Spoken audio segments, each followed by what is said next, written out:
Assalamualaikum warahmatullahi wabarakatuh. Perkenalkan, nama saya Muhammad Rafli Subadri dengan NPM 22411158. Saya dari kelas manajemen 22B.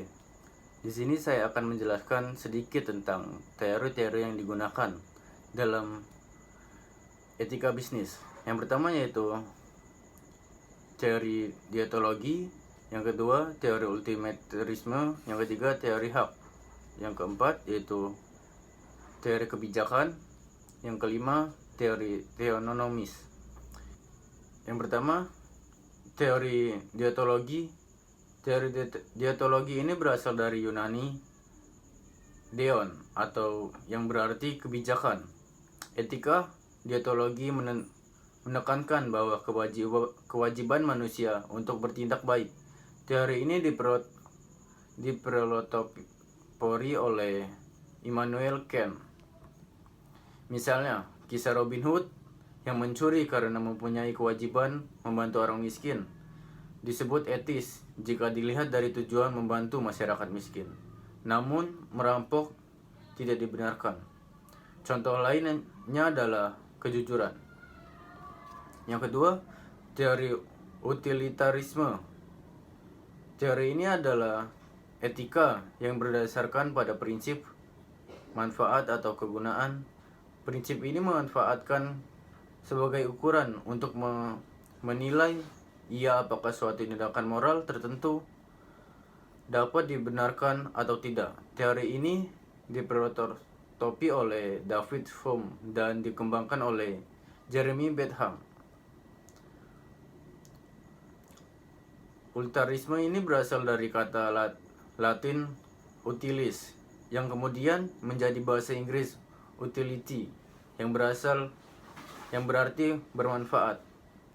Banten tahun 2000 menyatakan bahwa suatu tindakan dapat dikatakan baik apabila membawa manfaat bagi sebanyak-banyaknya anggota masyarakat, yang bertujuan untuk hasil, tujuan, dan hasil.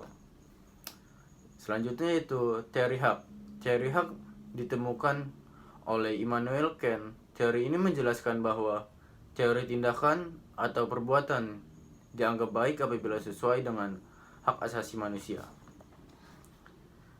Teori hak terdiri dari yang pertama yaitu hak hukum atau legal right.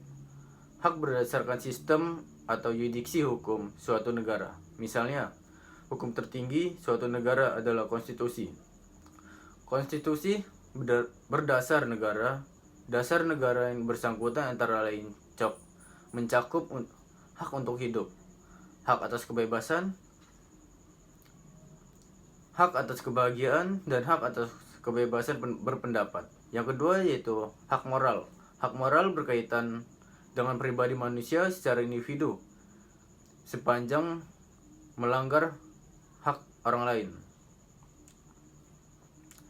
Hak konstitusional yaitu mengikuti individu yang membuat perjanjian atau kontrak bersama berupa hak kewajiban masing-masing pihak.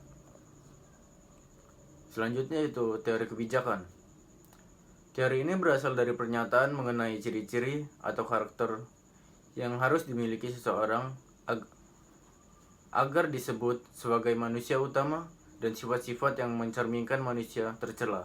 Contohnya, sifat-sifat kebijakan, kebijaksanaan, keadilan, kerendahan hati, kejujuran, dan keuletan. Selanjutnya yaitu teori teonomis.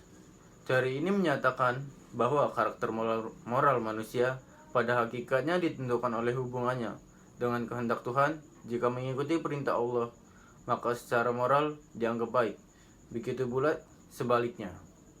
Terima kasih. Sekian penjelasan tentang teori-teori dari saya akhiri. Wassalamualaikum warahmatullahi wabarakatuh.